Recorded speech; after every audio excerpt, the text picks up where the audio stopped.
I immediately started crying. But then I realized something. No one gave me a prognosis. No one patted me on the shoulder, said this is going to be okay. I kind of pulled out my own boots and I lived my life. You know what glaucoma is. Glaucoma is blindness. So you can imagine my dilemma, right? I can't walk independently. I have balance issues. I can't walk. And now you come and tell me, oh, well, you're going to lose your eyesight.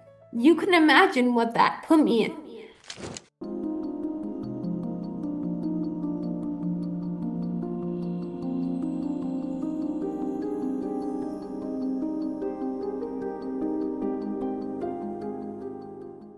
Hello and welcome to Health Circle by Sonal. Health Circle is a safe space where real people talk about their real life stories related to disease. It is India's first largest social network for people with rare condition, chronic condition, sharing their experiences and helping each other. Today, I have an immense privilege to welcome someone who is just not a survivor, but she is a force of nature, Dr. Alma Chopra. And you are like Dr. Alma Chopra, you are India's first differently able female life coach and motivational speaker, a disability awareness activist, a inclusion ambassador, and a visionary founder of Alma Awakening Foundation. Alma, you have lived your life navigating the disease called cerebral ataxia, and it is truly an honor to have you here in at Health Circle. And we would love to know about your health journey. And I'm sure it's going to help so many people around us. Can you start by introducing yourself and about the time when everything started? Yeah. Thank you so much for having me, Sonal. I do hope that my experiences and the words that I do share here today can help with the audience who does see this. As far as introduction, you did a great job, so I don't really have much to ask. Now, I will start with my experience, just in a couple of words. So, if and when you're diagnosed with a rare condition, it's pretty life-altering and it's scary.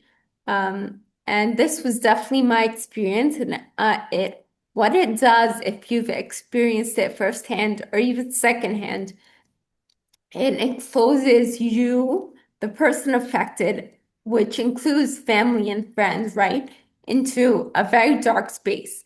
And for me, it took many, many years to get out of that space to reach to where I am today. So where am I today? Like you said, I am the founder of Alma Awakening Foundation. I am India's first differently able life coach. I was nominated as top influential women of 2025, and I did receive, among other awards, I received the Sarojini Naidu Award. So it wasn't easy getting here, but it is definitely possible when there's a vision, when there is resilience, and when there is hope in your journey. That's absolutely very well said, Alma. I mean, if you have resilience, then you need a lot of resilience to reaching there. So, Alma, how did it started? When did you or your family first diagnosed with this? Can you tell me more about ataxia and how does this disease affect? Yeah, so I was diagnosed so life was different for me from very early on. It affected me, but as a kid, it obviously affected my family as well, right? Because the struggles that I went through, although may have been more prominent, my family needed to support me physically and emotionally. So as far as what exactly is ataxia, ataxia is a neurological condition that stems from your brain, the base of your brain. It's called the small brain. So what it does, it is responsible for taking care of your body's coordination and balancing needs. So what do I mean in coordination and balance? That doesn't just mean walking. You need coordination in eye movement. You need coordination in brushing your hair. You need coordination in putting in your contact lenses. You need coordination in putting on the buttons in your shirt. That's all coordination. What does balance mean? Balance means you can effectively distribute your weight between the front of your foot and back of your foot, right? So when you say balance and coordination, they're not centralized and isometric words. You have to think a little bit more elaborately. So when I say these words, every single muscle in my body is affected, right? From my speech to my fine movements, my gross movements. So how did I manage that throughout the years? Well, it was very difficult. Like I said, you know, when you're younger, it's kind of shameful to have these difficulties, to admit that you have these difficulties and share them with others. But over time, as you grow as an adult, hopefully, sometimes you can accept them. Hmm. And it can be really difficult to accept your own inadequacies. But once you accept them, once you embrace them, that's how you can overcome, right? So I'm not saying that I've accepted myself 100%, but I've accepted myself and I have grown beyond my limitations so that now I'm in a position to do what I do. Yes, absolutely. And Alma, during the time when first time the symptoms started coming, was it easy to diagnose, or how was the like? Did you visited few doctors before you get the final thing? What tests were done So, for? Sonal, what's really interesting is I have met a couple of people with rare conditions myself, and they always tell me that they've been misdiagnosed or it's a lengthy process, and they lay a lot of blame on the medical sciences. However, uh, I was diagnosed very early on. And I was diagnosed in a time when there were not a lot of technological advances. So since then, a lot of advancements have been made. So I was given a very vague term at that time of cerebellar ataxia. What exactly did this mean? This means, okay, she has problems with her balance and her coordination. Her birth was fine. Her upbringing, her early childhood was fine. But in my case, I didn't have an etiology, right? They Mm-hmm. didn't know where it would come from. And I didn't have a prognosis. Means it was so nascent, the diagnosis, that no neurological, no matter how advanced they were in their fields, could tell me what or how my life would develop scientifically, right? So I had no prognosis. So today I can say, well, yeah, I could lay blame on the medical scientists, but I've taken another path, right? Sometimes you just have to, no one's life is defined, right? And in people's cases like mine, life seems more unfair and more uncertain. But at a certain point, you just have to step back and say, okay, this is what it is, and just go from there. So I was diagnosed with cerebellar ataxia. Right now, there are many definitions of cerebellar ataxia, like which genome is affected, exactly which gene is affected. But you know, see, my perspective is that Sonal, when you s- even when you go for a blood test, right? There are so many things that can come out wrong in your blood test, right? Mm-hmm. You have a deficiency here, you have potential for arthritis, you have potential for cancer, heart disease. And what does that make you do? It makes you more concerned. It makes you more Awareness is good, but it makes you more concerned, more like a hypochondriac. Okay, what can I do to prevent, right? I think sometimes you just gotta go see where life takes you. So a couple of years ago, Sonal, I wanna share with you, I was Given a very early diagnosis of glaucoma, if you know what Okay. glaucoma is blindness. So you can imagine my dilemma, right? Right now, I'm in a position where I can't walk independently, Hmm. right? And I have Yeah. coordination issues, I have balance issues, I can't walk, and I need help sometimes with my daily activities. Hmm. Now you come and tell me, oh, well, you're gonna lose your eyesight. You can imagine what that put me in.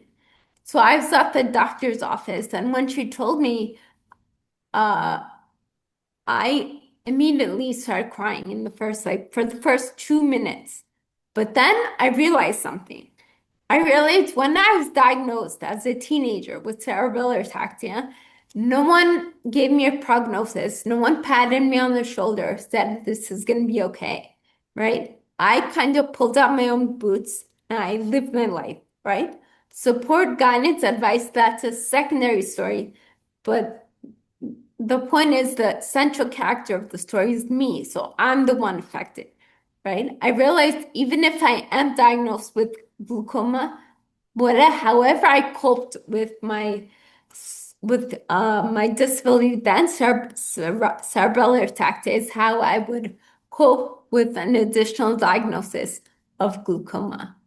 So so where does that courage, where does that strength come from? It came from knowing that I have done it, maybe not perfectly, but I have already overcome one disability. And just overcoming another, it's a matter of how I accept it and how my mindset overcomes it. Absolutely, Alma. And how did you cope up with fatigue, energy levels, and in your daily routine when it comes to managing your ataxia? How So does your day goes? Yeah. when you the first thing is when you compare yourself to others. When you have a condition and you start comparing yourself, which is a human phenomenon, right? And you compare yourself to others. They can do this, they're doing that. Why can't I do this? I want to do that too. And then you start pushing yourself. That's when the problem arises. Hmm. So what happened was, yeah, I don't have maybe as much energy as some people in some areas. And that's sometimes a little bit shameful, right? But what you have to do is you have to manage your own routine and you have to kind of it's like introspection.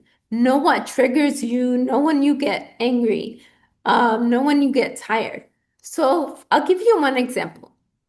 I was in therapy the other day and they said, okay, now you have to do balancing exercises. I'm like, no, I'm tired. I'm not going to, and it wasn't an argument, but it was like a jest, right? They were not teasing. They were like chidowing me, teasing me to do Mm-hmm. it. I didn't want to. And uh, it was actually making me kind of angry. The point is that I know what my body limits are. They don't know, even if you're a physio, you're a doctor, you're a caregiver, no one knows your body the way you do, right? So I say Yeah. no because I know my body limits. To a physio, our doctor, our caregiver, someone giving instructions, it can be looked at, oh, she's lazy, she doesn't want to do it, right? Yeah. But when you have a condition, you have to take heed to your own body signals and what you know, right? Because had I pushed myself, which I did in the past, and I listened to the other person to appease them, in the process, I fall, I get hurt, right? Because my body gives out, right? So it's Yes. really important to make sure you pay attention to what your body is saying and feeling. So at those moments, what helped you most physically or emotionally to get back? Like, what in your whole journey, what thing you think is most important to cope up with this condition?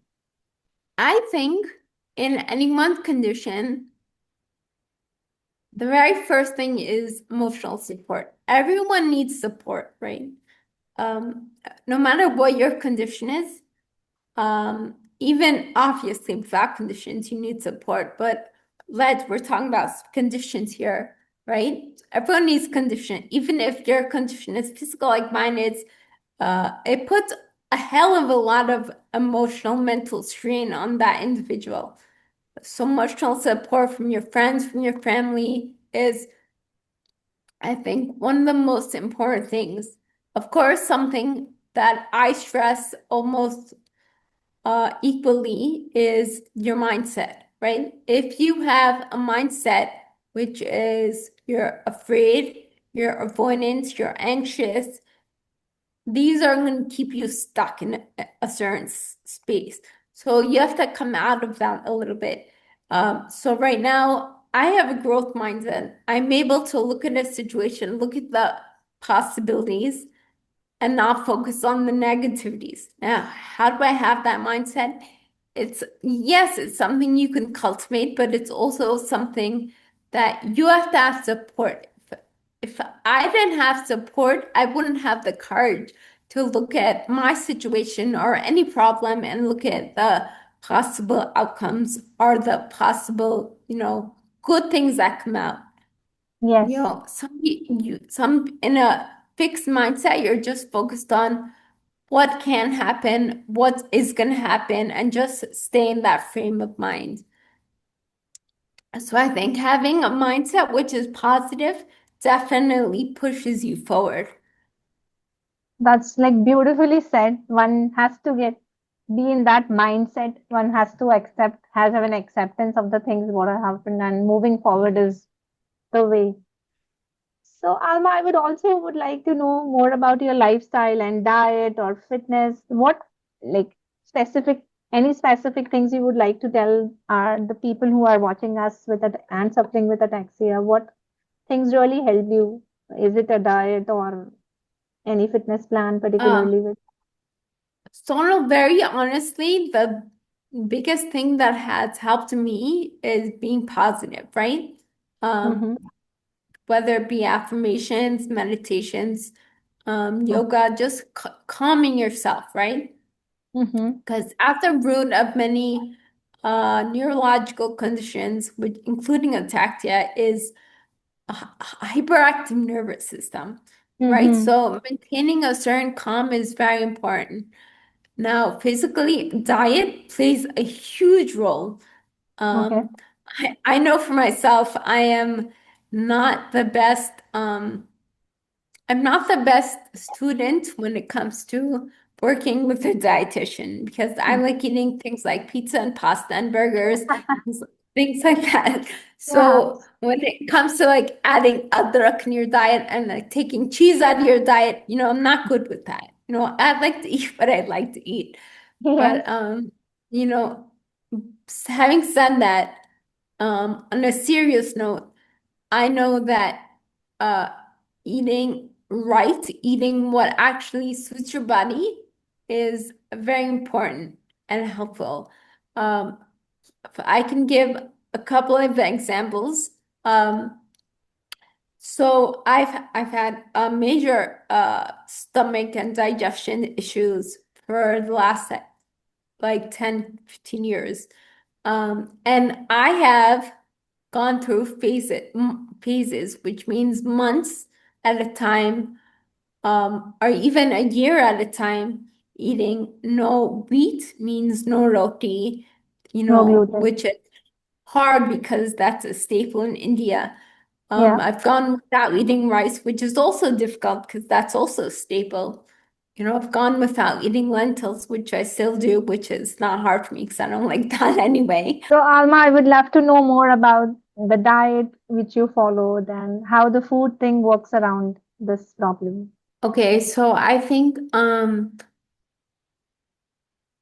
if you ask me the priority, in my case, it's mindset, diet, and then medication. So I don't currently take medication, and I am not for medication because of whatever its dependency, right? I'm more based on my experience. I believe in the positivity of your actions, of your mindset, of your determination, your will, I believe that plays 50% of the game for you. So, I think that definitely needs to be taken care of. But in tandem, I won't place an equal amount of stress on it by far, but I will place a certain amount of importance on your diet because, like I mentioned, I'm not one who follows a strict diet, but I have seen the benefits of eating or not eating certain foods that may aggravate you, that may cause you to be allergic, may increase your fatigue levels, so depending on your condition, taking heed to that is always, in terms of diet, is always important. Like in terms of, like vitamin D, instead of getting that through vitamins or through medication, I prefer to get it naturally, right? That Yes. not only it's a part of your lifestyle, right? So Mm. the point is, Sonal, um, so when people have a condition, right? It's a condition and it's life, right?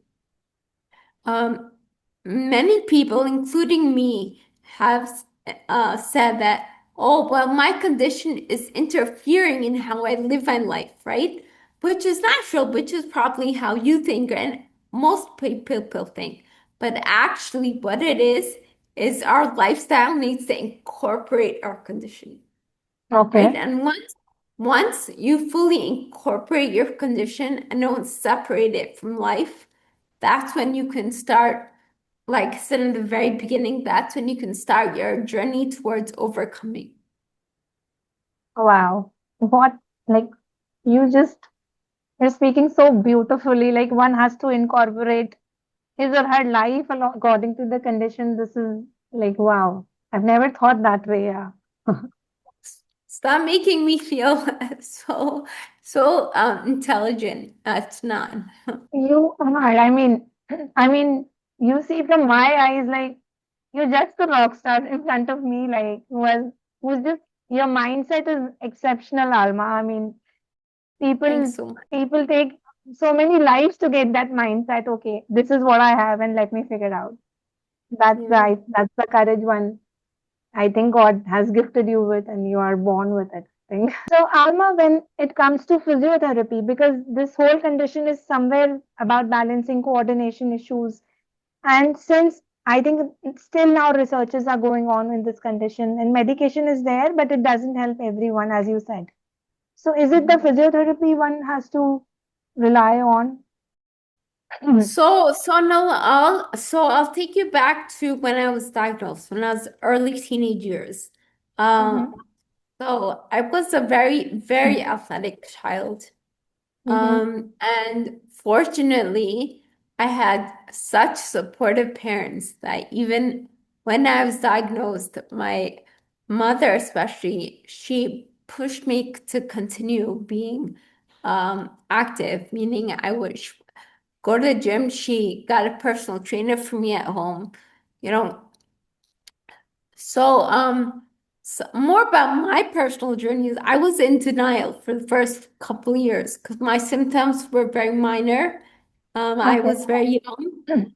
And when you're a kid and you don't want to accept something, what do? You just pretend it's not there, right? So that's what I Yes. did for the first couple of years.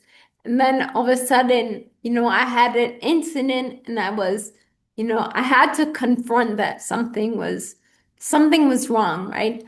Um, so I maintained my activity levels until I could. So at about the age of 15, I was unable to run anymore. Like I played baseball and softball. You know how you run the bases Mm. in the US.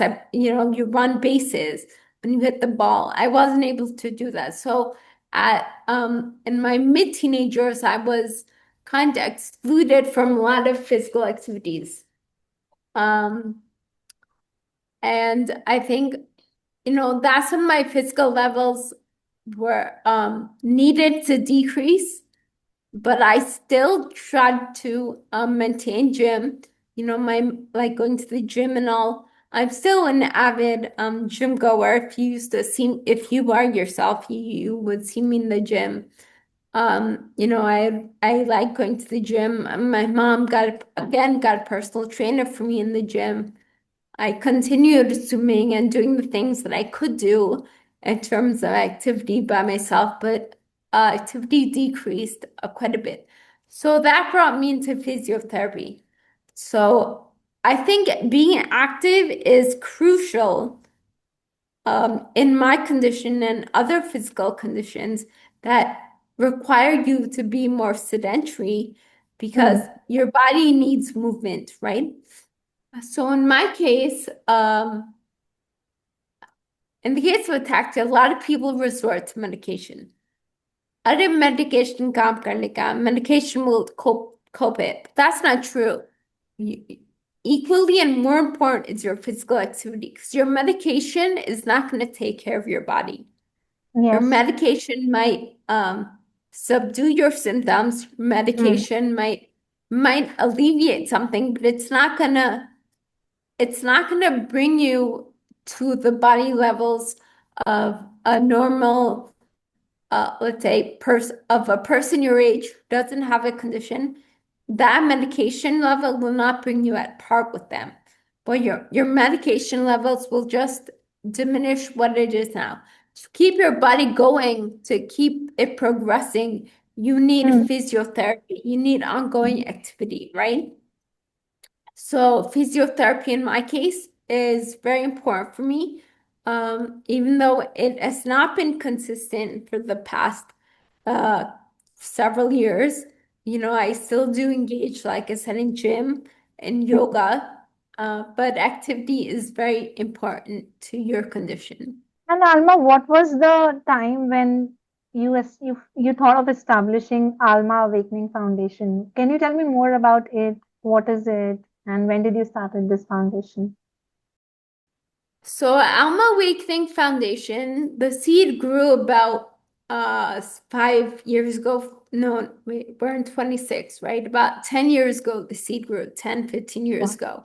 ago. That's when my first my third spiritual awakening came, and I realized that my life, there's a reason for my life, right? So um about 15 years ago, I realized, what can I do with my abilities or my inabilities, however you want to classify them? How can I use what's left of them for the rest of my life? So I don't die in a corner with no family, no friends, and sulking, right? So that's when the seed of Alma Awakening came. Is okay, now I can share my story with others to help them along their journey. So at that time, I started my own website. And I started my own set of like self-awakening articles. So no, my name means soul in Spanish, Atma, right? Okay. So a large part of my journey is introversion. And Hmm. what I've had to do is like, I've had to step back from my friend circle, right? Because Hmm. at a very early age, I was self-ostracized, Hannah. Because when you're with your friends, you compare and you're like, you want to be like them. I wasn't. Yes. I was ashamed, so I self-isolated myself. But that's sad, but that also gave me an opportunity for introspection. Hmm. What triggers me? What makes me happy? What makes me sad? What makes me energetic? And this went on for many years, right? But now 15 years ago, I started writing those things down, like how you can build a more fulfilling life, how you can become happy, So things about your inner peace and how they change your outer world, right? In a nutshell, that's what that is. So I started that about 15 years ago. then about I did that for a couple of years.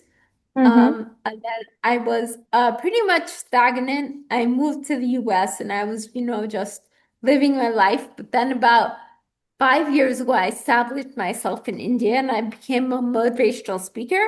Right now, Wow. I go to universities and schools and NGOs and organizations, talking about various things like mental health and stress and personality development and obviously DEI diversity. Um, Mm-hmm. and then also parallelly, I became a life coach. Individually, I help people on career counseling, mental health, relationships, things like that. Wow. I mean, amazing, Alma. I would like to understand what things you see like in healthcare system it to be it more inclusive. What things you think the changes are required in the current healthcare system? So Sonal, it's funny that you asked that because I recently was on a panel that we discussed this itself. So let me go back to finishing to answer your last question. What we do at Alma Awakening. So Alma Awakening Foundation is based on my lived experience. So since I've moved to India, I've realized a couple of things. Number one, Mm-hmm. there are there are a hell of a lot of NGOs in India, right? Over hundreds and hundreds of NGOs. Now, when we look at NGOs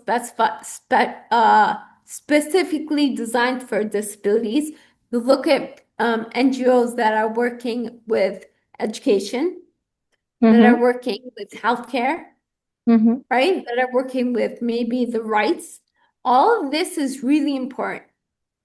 But based on my lived experience, the one thing that is the most important, hands down, is awareness.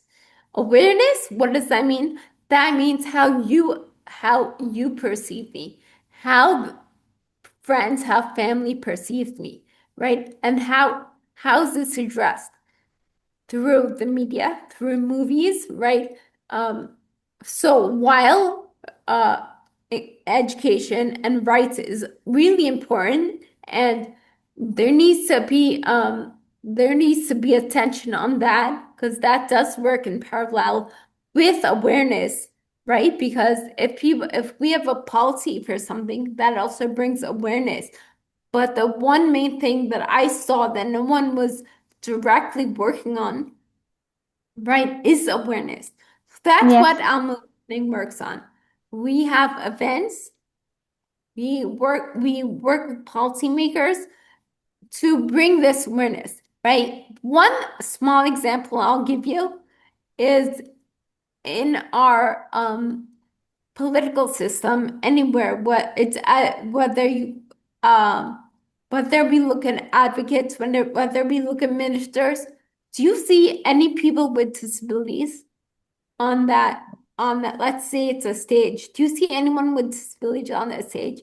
So it's No. like it's like a revolution, right? Yes. When we had civil rights revolution, it was about equality for women, Hannah. It's about Yes. equal pay, equal say, Hannah. Don't Yes. make decisions for us, make it with us. And that's the same Yes. thing now, right? So I want to make uh I want to make it so that decisions, policies are not made for people with disabilities. They're made with us because you cannot make the best decision for me. Only I can Yes. make that. Yes. Right? And if we want to make a policy that affects all people with different abilities, that's only going to happen when I'm sitting on the chair and helping you make that decision. Because you don't have the lived experience to make that decision, no matter how close you are to someone with a different ability. That those lived experiences, those experiences only come from people with different abilities. Yes. Absolutely, Alma. And you are talking about this foundation. Does it, when you talk about awareness, does it cater the awareness of the ataxia disease, or do you cover more rare conditions? When I talk about Alma Awakening Foundation, Alma Awakening Foundation does not cater to just one condition. It's awareness for all conditions. So, for Mm-hmm. example, we had a fashion show.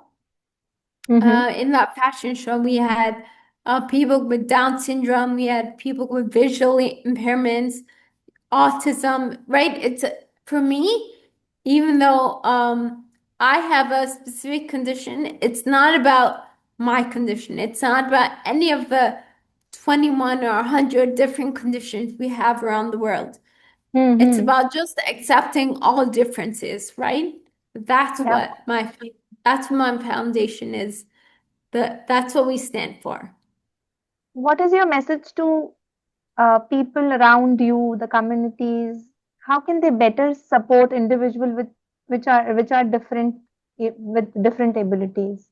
So there is one quote that I can share that can speak to some of this. It's by Groucho Marx. It's those who are blessed are those who are cracked, for they let the light in. Right? What does that mean? So I'll give you another metaphor. Right? So there's an Japanese art called kintsugi, and what does that work on? It works on broken utensils, broken pieces of glass. Mm-hmm. So when you break something, it shatters into from one piece to maybe four pieces or 100 pieces, right?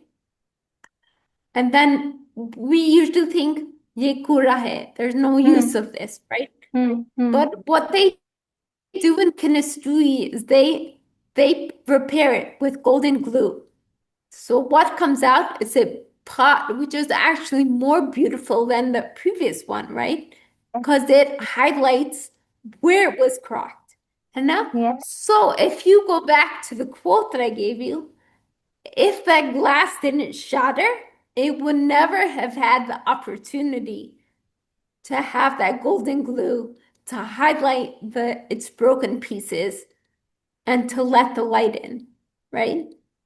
So as much as I can cry, or people like me can cry and say our life has been ruined, it's really we're the blessed ones. We're the ones who we were given the opportunity. Now what we want to do with the opportunity is up to us, right? Hmm. Beautifully said, Alma. Again, I mean, I am just wanting to listen you more and more. Like amazing. And also, Alma, there's one journey of a patient, and there's a one journey of a caregiver. So, what is your message to people who is the parents or the caregiver who is around the person who is suffering? There's also a set of people around her. So, what is your message to them? What do you suggest them? Yep. Okay, so to answer a question, I want to go back to a previous question you asked me about the healthcare system. Mm-hmm. So the biggest problem with the healthcare system, this goes beyond our conversation today, because it doesn't just apply to people with conditions. You go to the hospital when you fracture your ankle, right? When you break something in your body, when something's not right, and automatically, what do you become? You become a patient, right? Yes. When someone calls you a patient, that puts you in a little bit of a subordinate position, right? That Yes. puts you in a position of sympathy, right? How can we help her? How can we heal her, right? Hmm. Hmm. So that's number one. Now going back to your very latest question, um, so number one, caregivers, what caregivers go through, whether you're parents, whether you're paid to take care of someone with a different ability, the stress is underrated, right? What you go through, for example, um, whether you like right now you're radiant, but what if you have a child or someone you love going through this? The emotional and mental stress that you go through is unspeakable. You don't know what's going to happen to your child, which makes it very hard for you as mother. right? My mother was and still is in the same position. That care, that concern, it's never going to go away. Right. But so when you're a caregiver, like, I'll talk to you, for example, right now. As a caregiver, no matter how young you are, no matter how radiant you are, that radiance, that positivity, is gonna diminish because of your stress with your loved one. And how can you help yourself? So no, you help yourself by giving yourself, uh, there needs to be me time. Now you can't always overextend yourself. Oh, my child needs this. Oh, I have to provide this. At a certain point, that's really important, but you have to give yourself time. You have to give yourself quietness. You have to give yourself peace. You have to give yourself a little bit love, because only when you do that, will you be able to replenish yourself to give more of yourself to your child or husband or whatever it is, right? Like, for example, what they say in the airplanes, it's very difficult, but they say when the plane is in turbulence, put your own mask on first before you Yes. help another. And that's Yes. really hard when you love someone, Yes. like your best Absolutely. friend or your child. But that's what you have to do, because even though you, you would lay your life on the line for them, even though you would take a bullet for them, even though you'll give your last breath to them, you can only do that when you have yourself have a last breath. When you yourself have a body fit enough to take a bullet, will you be able to stop the bullet from entering their body, right? So that's why it's so important to make sure your mental, emotional, and physical abilities are optimal as they can be, because you have to have enough to give to that person. So I'm not saying that don't give too much and stop giving, but what I am saying is if you really love that person and want to help them, you have to, which is really hard because I've been through this too. So I know that when you want to be with someone, be there for someone, you want to be there for them 100% of the time. But this can't happen. Be there for them 90%, but that remaining 10%, you have to give to yourself to replenish yourself. That you're going to get drained far more quickly than they will. And that's a fact. Wow, Alma. I mean, this is so insightful, and I can see, I would like to clap for your mother and parents also. The bringing the kind, your voice somehow speaks their voice also. So yeah, I mean, the kind of mindset you have and the kind of knowledge and understanding you have even for the caregivers is amazing, I would say. So Alma, just to wrap it up, what a young girl, 15-year-old who is suffering with the sorry to say suffering, who is having the same condition like you, what one suggestion will you give her? So I think, when you're diagnosed at an early age, you have to let things unravel for themselves, because you can't force anything force anything on anyone, right? There needs to be a certain maturity, a certain understanding that needs to come from your own experiences, and this only comes with time.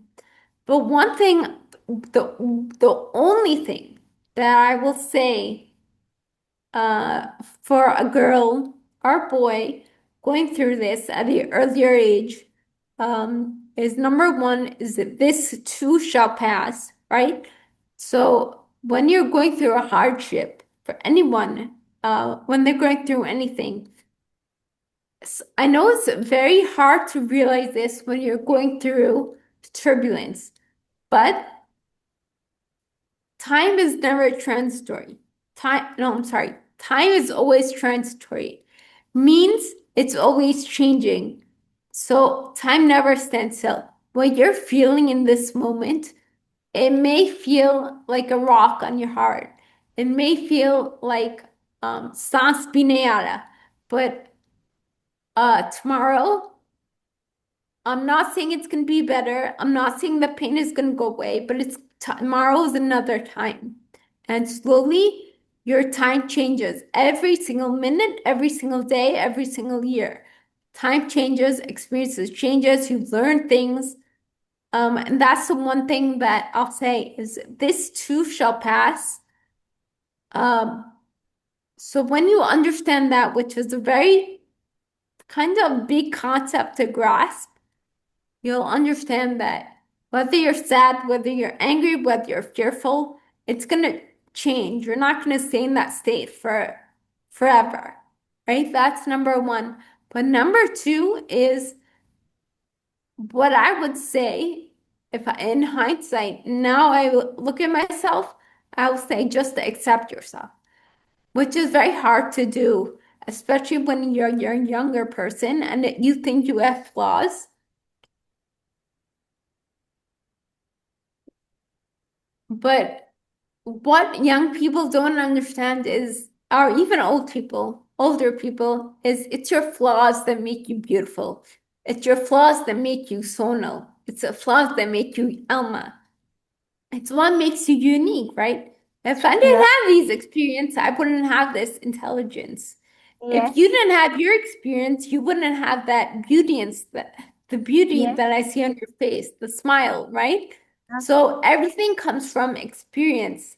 Experience. Just you have to, once you're able to accept yourself, that's when you can start evolving. Wow.